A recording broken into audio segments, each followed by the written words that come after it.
Welcome back to the deep dive. I want to start today by putting you in a very specific and a very terrifying place. Okay. It is August 5th, 1949. The heat is it's unbearable. Over 90 degrees in the shade, if you could even find any. And we are somewhere remote. We're in the remote wilderness of Montana, and we're standing at the top of a steep slope. It's called Man Gulch. Ah, okay. This is a place that it really haunts the history of firefighting. It does, and what we're looking at is a team of 15 smoke jumpers. And these aren't just your average firefighters. Right. These are the elite. The absolute elite. The paratroopers of the Forest Service, they've just jumped out of a C-47 plane. They hit the ground. And the first thing they do is gather their gear. Right, and this is so crucial for where we're going today. They grab their Pulaski axes, their shovels, their saws. Heavy stuff. Really heavy, awkward tools that are absolutely essential to who they are, to their identity. At this point, they think it's a routine fire. They think it's what they call a 10 o'clock fire, meaning, they'll have it contained by 10 a.m. the next morning. No big deal. So they start marching down the slope, heading toward the Missouri River. But then the wind shifts. And that's the nightmare scenario in a place like a gulch. It is. The foreman, a man named Wagner Dodge, he sees the fire jump the gulch. It catches the tall, dry grass on their side. And suddenly, it's not a manageable fire anymore. It's a wall of flame. A wall of flame moving incredibly fast. And because heat rises, it's racing uphill, straight at them. The physics of that are just terrifying. A fire in that kind of terrain with that kind of wind, it can move faster than a human being can sprint. And Dodge knows this. He realizes instantly that their plan is dead. It's completely useless. He screams at the crew, "Reverse course! Get to the ridge!" So now it's a race for their lives. Imagine the panic. You're running uphill, the ground is rocky, the grass is knee-high, and you have this 30-foot wall of fire just chasing you. You can hear it, right? Like a freight train. Exactly. You hear the roar, you feel the heat on your back. And then Wagner Dodge does something that makes absolutely no sense to the men behind him. He stops. He stops. He literally stops running in the middle of this chaos. He strikes a match, and he throws it into the grass right in front of his feet. Okay, so now put yourself in the boots of the crew. Right. You're sprinting for your life, your lungs are on fire, and you look up to see your boss lighting another fire directly in your path. It looks like pure madness. I mean, one of the survivors later said he thought, with the fire coming at us, this bastard is trying to burn me to death. They thought he'd completely snapped under the pressure. They ran past him. Ignored him completely. They kept running for that ridge line. But Dodge hadn't snapped. He was doing something, incredibly sophisticated. He was inventing a solution in real time under the most extreme pressure imaginable. He was. By burning the grass ahead of him, he was creating what he called an escape fire. Right. He was burning away the fuel. Exactly. Once that patch of grass was just ash, the main wildfire couldn't touch it. There was nothing left to burn. So he just stepped into that circle of black ash, lay face down, covered his mouth with a wet handkerchief, and he let the main fire roar right over him. It's a chilling image. He survived by staying still inside his own fire. But the tragedy, and the reason we're talking about this today, is that 12 of his men didn't make it. They didn't. Their watches were found, and they had all melted at 5:56 p.m. They were just a few hundred yards from the ridge. So close. And there's this one detail, a detail about the bodies that the investigators found later. And this, for me, is the key to our whole deep dive today. It wasn't just that they were outrun. No, it's what they were carrying. This is the detail that just breaks your heart.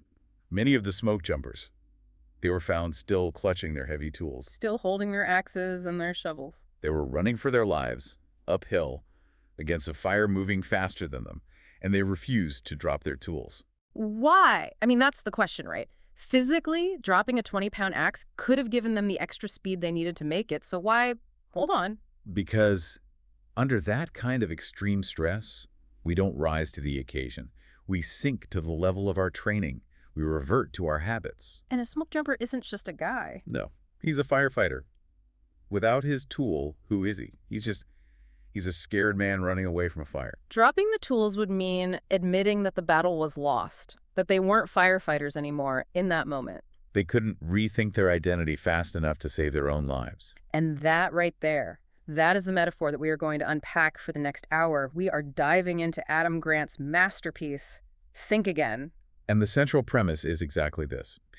In a world that is changing as fast as that wildfire, holding on to your old tools, your old beliefs, your assumptions, your identities can literally drag you down. It can kill you. It can. We tend to think of intelligence as, the ability to think and learn. We value accumulating knowledge. Right. Being smart means knowing a lot of stuff. But Grant argues that in a turbulent world, there's another skill set that matters just as much, if not more. And that's the ability to rethink and unlearn. But we hate unlearning. We are, as the book puts it, mental misers. We grab an opinion and we hold on to it for dear life. We really do. We prefer the comfort of conviction to the discomfort of doubt. He says we seize and freeze on our opinions. Once we accept an idea, we freeze it in place. And we resist anything that forces us to thaw it out. It's just too much work. There's a great myth-busting moment right in the intro of the book that I think everybody listening has heard. It's about the boiling frog. Oh, yeah, the old frog in boiling water analogy. It's a staple of, like, every business book and motivational speech ever. Totally. The idea is, if you drop a frog in boiling water, it jumps out immediately. But if you put it in lukewarm water and slowly turn up the heat... It boils to death because it doesn't notice the gradual change. Right. It's a classic story used to warn about complacency. The only problem is that it's completely biologically false. It's not true at all. Not at all. If you heat up the water, the frog gets uncomfortable and it jumps out. The frog is actually pretty good at rethinking its situation. So the frog is smarter than we give it credit for. Precisely. The metaphor actually applies better to humans than to frogs. We are the ones who don't realize the water is getting hot. We are the ones who fail to rethink the situation until we are already boiled. So this deep dive is about learning how to check the water temperature before it's too late. Exactly. Learning how to be more like the frog. Okay, so let's unpack this. Grant gives us a really useful framework for understanding how we typically think. He says we tend to slip into these three distinct modes. He calls them professions, really. And when you read them, you see yourself in all of them. Oh, I felt so attacked when I read this. I do all of these all the time. He calls them preacher, prosecutor, and politician. It's just the default setting for the human brain. So let's break them down. First up, preacher mode. And this isn't just about religion, is it? No, not at all. Preacher mode is what kicks in when our sacred beliefs are in danger. Sacred beliefs could be anything. Anything. Your politics, your favorite sports team, your diet. People get very religious about keto or veganism. Oh, for sure. And when that core belief is challenged, what do? We deliver sermons to protect our ideals. Yeah. We're not listening. We're just broadcasting the truth. I think we've all been there on social media. You see a comment you disagree with, and your first thought isn't, I wonder why they think that. No, your first thought is, I need to convert this heathen. Exactly. So that's preacher mode. Then there's prosecutor mode. This is the flip side. This is the one I fall into when I'm arguing with my spouse about, who left the dishes out. Prosecutor mode is what happens when we spot a flaw in someone else's reasoning. We marshal our arguments, we find evidence, and our whole goal is to prove them wrong and win the case. We're just focused on dismantling the opposition's argument. Right. You see it a lot in academia or law, obviously, but you also see it in the comment section. You use the wrong there, therefore your entire argument is invalid. That is classic prosecutor. And finally, politician mode. This one feels a little sneakier to me. It is. Politician mode is when we just want to win over an audience. We're campaigning for approval. So we're telling people what they want to hear. Exactly. So they'll like us or agree with us or vote for us. We're not necessarily focused on the truth. We're focused on popular opinion. So if I'm at a dinner party and I just kind of nod along to an opinion I think is ridiculous just because I don't want to cause a scene, that's me in politician mode. 100%. You are representing a constituency, in this case, people who want a pleasant dinner party, and you're trying to keep them happy. Okay, so the big problem, Grant argues, is that none of these three modes allow for any actual rethinking. None. In preacher mode, you're defending the truth. In prosecutor mode, you're attacking error. In politician mode, you're campaigning for agreement. None of those stances involve asking the question, wait a minute, could I be wrong here? No, they're all about defending or winning. So what's the alternative? Because we have to have some way of processing information. What's the mode we should be aiming for? Scientist mode. And just to be clear, we don't mean you have to buy a lab coat and a bunch of test tubes. No, absolutely not. Scientist mode is a mindset. It's a stance where you are searching for the truth, not for validation. So you treat your opinions more like hypotheses. Exactly. An opinion is a hypothesis to be tested, not a truth to be defended. I love the quote from the book on this. He says, "The purpose of learning isn't to affirm our beliefs, it's to evolve our beliefs." That is the whole key. If you're a real scientist and an experiment shows your hypothesis is wrong, you don't say, well, this experiment is stupid and biased. You say, "Oh, that's fascinating. I learned something new." You pivot. You update your beliefs based on new evidence. But that is so hard to do in practice. And to illustrate the danger of not being in scientist mode, the book tells the story of the rise and fall of a tech legend, Mike Lazaridis, the inventor of the BlackBerry. This is such a tragic and perfect example of someone who was a genius at rethinking, right up until the moment he wasn't. Lazaridis was a prodigy, right? He was building radios and fixing TVs when he was just a kid. He was. He thought differently to invent the BlackBerry.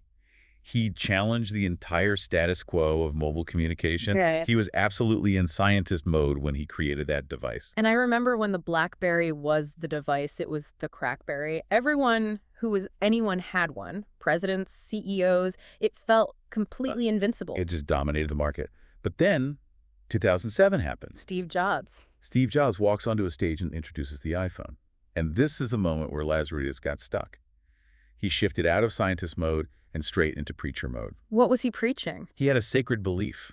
And that belief was that people would always want a physical keyboard. The gospel of the tactile click. Exactly. He preached it, he looked at the iPhone, and he didn't see a revolutionary threat. He saw a toy. He saw something that violated his core beliefs about what a phone should be. And he didn't just preach, he went into prosecutor mode against it, right? He did. He prosecuted all its flaws. He said, the battery life is terrible. The screen breaks if you drop it. It's a screen machine. No one is going to want to type on glass. He was just listing all the reasons why it was a bad product. Instead of asking the scientist question, which is, why are so many people buying it anyway? What am I missing? And the result was just catastrophic. BlackBerry's market share completely collapsed because he couldn't unlearn the very thing that had made him so successful in the first place. It's the success trap. The very things that make us successful can blind us to the things that will cause us to fail later on. He couldn't drop his tools. The physical keyboard was his Pulaski axe. Okay, let's bring this down to a level that I think we can all relate to. The first instinct fallacy. Oh, this one is going to annoy everyone who ever took a standardized test. I so vividly remember my teachers telling me, stick with your gut. Don't change your answer unless you are absolutely 100% sure your first instinct is usually the right one. That is the common wisdom. Yeah. Even the big test prep company Kaplan used to warn students against changing their answers. But Grant actually looked at the evidence. He did. He reviewed 33 different studies on this exact phenomenon, and the results were overwhelmingly consistent. What did they find? When students change their answers on a multiple-choice test, the majority of those changes are from wrong to right. That is wild. So my teachers were wrong. Second guessing is actually good for your score. It is. The evidence clearly shows that people who rethink their first answers end up improving their scores, but we don't do it. So why not? Is it just that it feels so bad to change an answer and then find out you were right the first time? That's a huge part of it. It's the psychology of regret. If you switch from a right answer to a wrong one, what they call a false negative, you just kick yourself. You think, I had it. Why was I so stupid? That emotional pain is really vivid. It is. But if you just stick with your first wrong answer, you just think, I didn't know that one. It hurts less. So we would rather fail comfortably than risk the potential embarrassment of changing our minds and still being wrong. That plus what psychologists call cognitive laziness. Rethinking is hard work. It burns glucose. It is so much easier to just seize on the first answer and freeze on it. So lesson 1, don't just trust your gut, trust your ability to think again. Exactly. Okay, moving on to section 2, we have to talk about confidence. Because to be able to rethink, you have to be willing to admit you might not know everything. Right. But we live in a world that constantly rewards projecting total confidence. Fake it till you make it and all that. Which leads us to what Grant calls the spectrum of confidence. On one end, you have the armchair quarterback. We all know one of these. The person yelling at the TV explaining exactly what the professional coach or player did wrong. This is where confidence wildly exceeds competence. It is. The book references the Dunning-Kruger effect, which basically says that people with low ability often overestimate their competence precisely because they lack the knowledge to even know how bad they are. There is a hilarious and frankly bizarre anecdote in the book about this involving lemon juice. I had to read this twice to believe it was real. The story of MacArthur Wheeler. It's amazing. In 1995, this man robbed 2 banks in broad daylight. With no mask. No mask. Smiled right at the security cameras. Mm. When the police caught him, which of course they did almost immediately because they had his face plastered all over the news, he was genuinely shocked. And he mumbled something to them. He mumbled, "But I wore the juice." The juice. He had covered his face in lemon juice. Okay, you have to explain the logic here. His logic was, well, he knew that lemon juice could be used as invisible ink. Right. So he reasoned with absolute, unshakable confidence that if he put it on his face, he would be invisible to video cameras. That is the ultimate Mount Stupid moment from the Dunning-Kruger graph. It really is. Grant calls it arrogance is ignorance plus conviction. He was so confident in his theory that he even tested it with a Polaroid camera first. And it worked. Well, he probably messed up the photo, maybe aimed it at the ceiling or something, saw a blank film, and it just confirmed his bias. He saw what he wanted to see. So that's one end of the spectrum. On the other end, you have imposter syndrome. Right. Where your competence actually exceeds your confidence.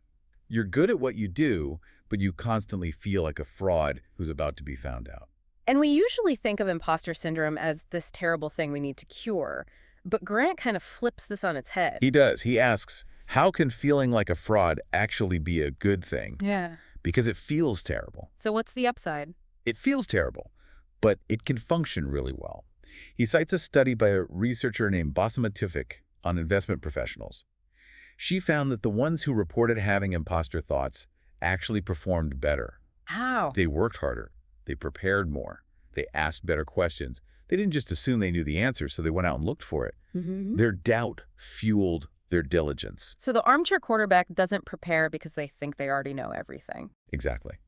But the imposter overprepares. Mm-hmm. And interestingly, he notes there can be a gender component here.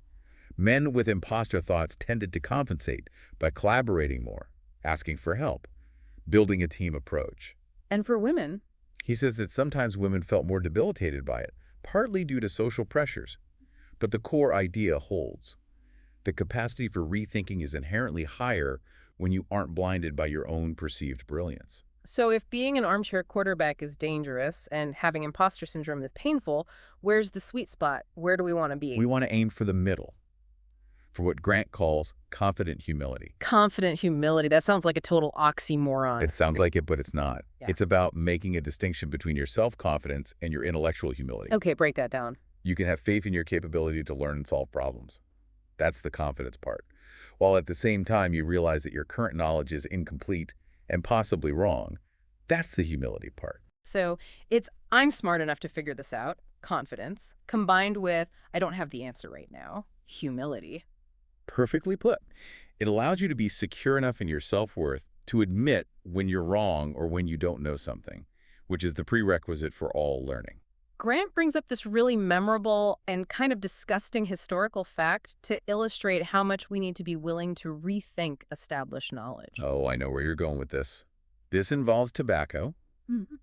and an unusual medical procedure. This is the literal origin of the phrase blowing smoke up your, well, you know. It is completely literal. In the 1700s, it was a common medical practice to use a tobacco smoke enema to revive drowning victims. You're kidding. They really did that. They really did. Doctors would literally blow tobacco smoke up a person's rectum, thinking that it would warm them up from the inside and stimulate respiration. I am so, so glad that medical science was willing to rethink that particular practice. Me too. But it's a great reminder that what we consider expert knowledge today might be looked at as a tobacco smoke enema in 50 or 100 years. We have to keep that door open to being wrong. We have to be willing to laugh at what we used to believe. And that leads us perfectly into Section 3, the joy of being wrong, which for most of us is not a joy at all. No, it feels like losing. It feels like a blow to our ego, our identity. But Grant introduces us to people who actively love it. He talks about the Yoda effect. You must unlearn what you have learned. And he profiles Jean-Pierre Bougams, who's a super forecaster. And super forecasters are these people who predict major world events, wars, elections, economic crashes with uncanny accuracy. Right. And the secret to Bougams' success is that he treats his own beliefs as completely temporary. He updates them constantly with new information. He doesn't get attached to his own predictions. That is the crucial point. It's all about detaching your identity from your beliefs. Most of us, we do the opposite. We say, I am a Democrat, or I am a conservative, or I am a vegan. When you use the verb to be, you merge the idea with your self-worth. Exactly. So if someone attacks that idea, they're attacking you personally. Your Yeah. defenses go up. The book has this funny chart of bad things to tie your identity to. Yes. It includes things like being a Ford Pinto driver, a Blockbuster shareholder, or a Windows 95 user. If you tied your core identity to being a Blockbuster loyalist, you probably went down with the ship refusing to believe in streaming. You did. So Grant suggests defining your identity not by your beliefs, but by your values. Things like curiosity, integrity, generosity, learning. So instead of I am a person who believes X, your identity becomes I am a person who seeks the truth. Right. And if you're a person who seeks the truth, then finding out you were wrong isn't a failure, it's a victory.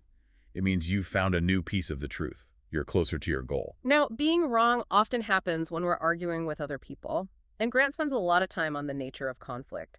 He distinguishes between two types, and I think this is so helpful for anyone who works on a team or is in a relationship. It's the difference between relationship conflict and task conflict. Relationship conflict is the messy, personal stuff. It is. It's personal attacks. It's animosity. Is you're an idiot, or I hate your tone, or you always do this. And that kind of conflict just shuts down thinking immediately. Right. It triggers all your ego defenses. But task conflict, that's clashing over ideas. It's debating the solution, the evidence, the strategy.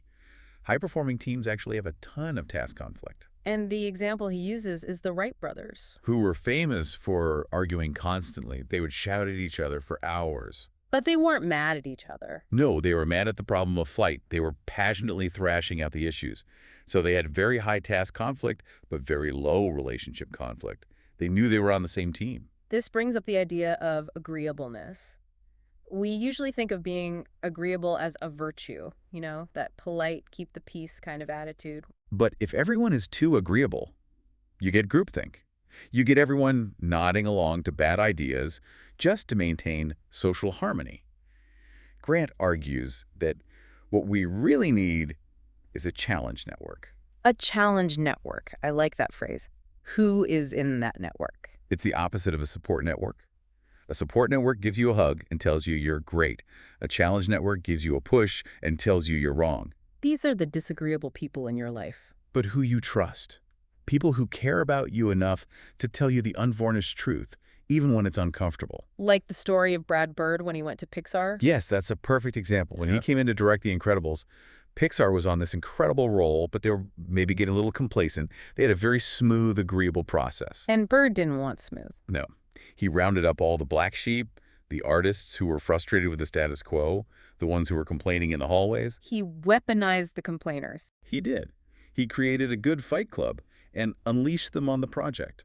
And it was that friction, that constructive task conflict, that helped create a masterpiece. So we all need people in our lives who will tell us we have spinach in our teeth, metaphorically speaking. Or that our great idea is actually flawed, or that our business strategy has a huge hole in it. We need that friction to polish the stone.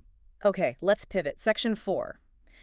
We've talked a lot about rethinking our own minds.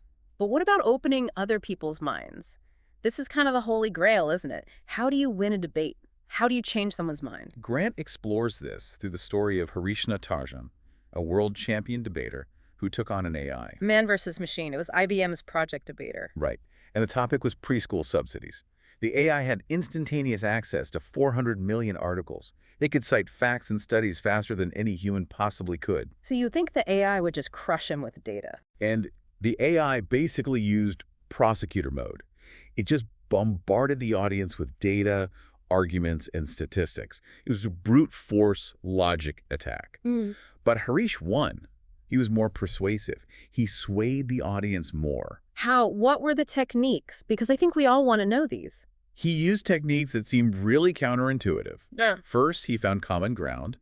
He started his speech by acknowledging where the AI was right. He said something like, "We both agree that poverty is a terrible thing and a problem we need to solve." That immediately lowers the defenses of the audience, right? It shows you're not a zealot. Exactly. It shows you're reasonable. Second, he used the steel man tactic. Okay, so I've heard of a straw man argument. That's where you take your opponent's argument, you twist it into some weak, stupid version, and then you knock it down. Right, like, oh, so you support this policy, so you must want the country to fall into ruin. Yeah. That's a straw man. It's easy to beat, but it convinces Absolutely no one. Steelman is the opposite. The exact opposite. You find your opponent's strongest point. You might even explain it better and more charitably than they did, and you acknowledge its validity. That seems really risky. Why would I want to help my opponent make their case? Because it completely disarms them and the audience. When Harish said, the AI makes a very powerful point about the potential cost, and that's something we have to take seriously, the audience stopped mentally defending the AI. They thought, okay, this guy is fair, he gets it, now I can listen to his counter-argument. It builds an incredible amount of trust. And third, and this is a huge one for anyone listening who likes to argue, he used fewer points. Wait, fewer? I always thought the more reasons I give, the more convincing I am. The sheer weight of evidence. It turns out the opposite is true. It's called the dilution effect. If you give someone 5 really strong reasons and 5 kind of weak reasons, they don't average them out. What do they do? They focus on your weakest reasons and use those to dismiss your whole argument. So the weak arguments actually drag down the strong ones. They poison the well. They dilute the quality of your case. If you give just 2 or 3 rock-solid reasons, the person walks away thinking, wow, that's a compelling argument. If you add a bunch of weaker ones, they walk away thinking, I can poke holes in points 3, 4, and 5, so the whole thing is probably shaky. That is such actionable advice. Stop throwing the kitchen sink at people. Just throw your best 2 granite rocks. Precisely. Quality over quantity, always. Now, debates about policy are one thing, but what about deep-seated prejudice and hatred? Grant introduces us to Daryl Davis. Daryl Davis is a black musician who has done something that sounds impossible. He has convinced dozens of KKK members to give up their robes and leave the Klan. How on earth did he do that? I mean, surely he didn't debate them, he didn't lecture them or prosecute them for being racists? No, he knew that would just make their walls go up higher. He approached them with genuine curiosity. He just asked questions. He basically started with the question, how can you hate me when you don't even know me? So he didn't try to force them to change. He invited them to think. He created a situation where they had to reconcile their internal stereotype, their abstract idea of a violent, inferior black man, with the reality of this thoughtful, articulate, kind musician sitting across from them sharing a drink. He let them discover the crack in their own logic. He gave them the space to change themselves. Yes. And Grant tried a similar experiment on a much smaller scale with baseball fans. Yankees versus Red Sox. The fiercest rivalry in sports. He found that if you just ask fans to list all the reasons why they hate the other team, it actually makes the hatred stronger. They're just rehearsing their arguments. They're in preacher mode. So reinforcing that binary just makes it worse. It does. But if you ask them a different kind of question, if you ask them to recount the arbitrary reasons for their loyalty, like, if you had been born in Boston instead of New York, would you still hate the Red Sox? The animosity actually dropped. Because it forced them to realize their fierce loyalty was basically just an accident of birth? It destabilized the stereotype. It turned, I am a Yankees fan, which is an identity, into, I happen to root for the Yankees because that's where I grew up, which is a circumstance. It takes the moral superiority out of it. This brings us to a really relevant section on the vaccine whisperers. Yes, this is about a medical worker named Marie-Hélène Etienne Rousseau. She works in a maternity ward and deals with vaccine-hesitant parents all the time. And her first instinct, like many of ours would be, was what he calls the righting reflex. The urge to fix people. To say, you are wrong about this, here are the facts, you need to do this for your child. And that usually backfires, right? People dig in, they feel like they're being controlled or lectured. So she switched her approach entirely. She started using a technique called motivational interviewing. What does that look like in practice? It's all about open-ended questions and reflective listening. So instead of starting with, you must vaccinate your child, she starts with, what are your main concerns about vaccination? And then she just listens. She listens, and she reflects it back. So it sounds like you're really worried about potential side effects. And then, and this is the absolute key, she affirms their freedom of choice. She says, ultimately, it's your decision as the parent. That seems so risky. What if they choose wrong? It's a paradox. But when people feel that their autonomy is being respected, their defenses go down. They become more open to hearing information. When you stop pushing, they stop pushing back. And they actually start asking her questions. Exactly. They become collaborators in finding a solution instead of adversaries in a fight. So we've covered individuals and one-on-one interactions. Let's zoom out to the collective level now. Society. Politics, Section 5. The big, messy stuff. Grant argues that as a society, we suffer from binary bias. We want to reduce every complex issue to good versus bad, Republican versus Democrat, pro versus anti. And he talks about a study at the Difficult Conversations Lab on gun control and abortion that I found fascinating. Right. They did an experiment where they gave people articles to read before they had a discussion about one of these hot-button issues. One group read an article that presented the debate the way we usually see it, a war between two opposing sides. Standard cable news coverage, basically. Exactly. But the other group read an article that presented the complexity of the issue. It showed many different viewpoints, all the nuances, all the gray areas. It didn't offer a simple solution. It just showed how messy and complicated it was. And what happened when they had the conversations? The group that read the complex article had much more productive, much less polarized conversations. They were less likely to demonize the other side. They saw more common ground. So embracing complexity is actually a tool for de-escalation, for peace. It is. Admitting, I don't know, or it's really complicated, actually lowers the temperature in the room. And it makes you sound more credible. A scientist knows the world is complex. A preacher wants it to be simple. This applies directly to education, too. There's a section on rewriting the textbook. This features a history teacher named Erin McCarthy. And she noticed that her students treated their textbooks like religious texts, the absolute unchangeable truth. So what does she do? She gave them a history textbook from 1940. And I bet they were shocked. They were completely shocked. The history was different. The portrayal of the Civil War, the total erasure of indigenous people, it was all there in black and white, presented as fact. What was the lesson she was trying to teach? The lesson was that history isn't a fixed set of facts. It's a perspective. It's a story written by people with their own biases and blind spots. By showing them that facts change over time, she taught them to always question the source. She moved them from passive learning, just absorbing lectures and facts, to active learning, where they have to think like historians themselves. Right, and there's a note in the book here that's so interesting. Students actually feel like they learn more from a smooth, polished lecture. Even though the data shows they learn less than from active, messy problem solving. It's a cognitive illusion. A smooth lecture makes you feel smart because you understand it easily in the moment. It just flows right over you. But active learning, struggling with a problem, debating a topic that feels hard, it feels confusing. You walk out of that class feeling a bit drained. But that struggle is where the learning is actually happening. That struggle is where the neural connections are being built. So if learning feels easy, you probably aren't doing it right. Confusion is a sign that you're in the process of rethinking. Let's take this into the workplace. Section 6. And we have a case study that is literally rocket science. The NASA Columbia disaster. This is just a heartbreaking example of an organizational culture that failed to rethink. We know now that a piece of foam struck the shuttle's wing during launch. But at the time, there were low-level engineers who were really worried about it. But they didn't speak up forcefully enough. They tried, but the culture effectively silenced them.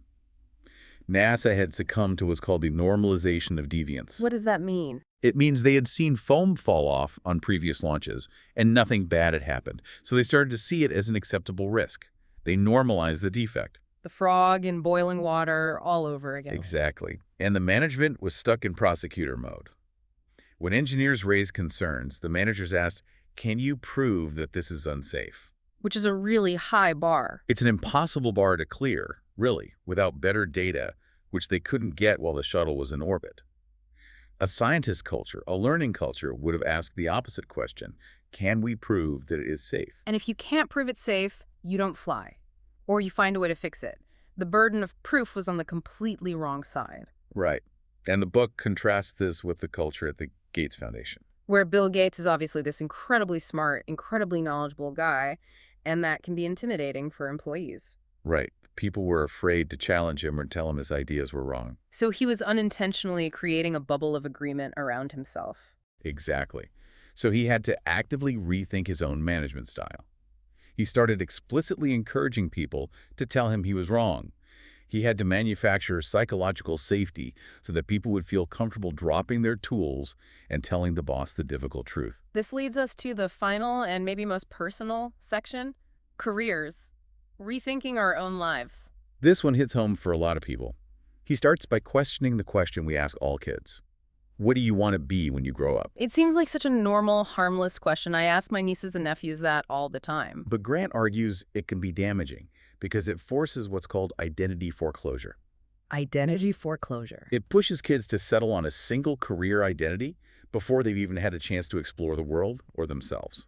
It locks them onto a path too early. And he uses the example of his cousin Ryan. Ryan decided when he was young that he wanted to be a neurosurgeon. It sounds impressive. It's a clear goal. He spent years on that path, pre-med, med school, residency, the whole 9 yards, and then he finally became one and realized He didn't actually like the job. he was in love with the idea of being a neurosurgeon, not the day-to-day reality of the work. But because he had foreclosed on that identity so early, he felt completely stuck. It's the sunk cost fallacy on a life scale. I've invested so much time and money, I can't possibly stop now. Even if the destination you're heading toward is somewhere you don't actually want to be. So what's the advice here? How do we avoid pulling a Ryan? The advice is, don't plan your whole career. Just plan your next step. He says career paths aren't straight ladders anymore. They're more like jungle gyms. You can move sideways, up, down. And we need to schedule life checkups. Just like you'd go to the doctor for a physical. Twice a year, sit down and ask yourself, am I learning? Am I growing? Is this path still right for me? Have my values or interests changed? We update the software on our phones constantly. We update our wardrobes, our kitchens. Why don't we feel comfortable updating our life plans? That is profound. We are running up on time, but we absolutely have to talk about the ending of the book itself, the blank page epilogue. This is so meta, it's great. Grant's original idea was to end the book with a completely blank page. As a symbol, right? As a symbol that the process of rethinking never ends, that the reader has to write the next chapter for themselves. It's a cool artistic statement. It is, but his editors and his challenge network, those disagreeable but trusted people we talked about, they told him it was a terrible idea. They hated it. They hated it.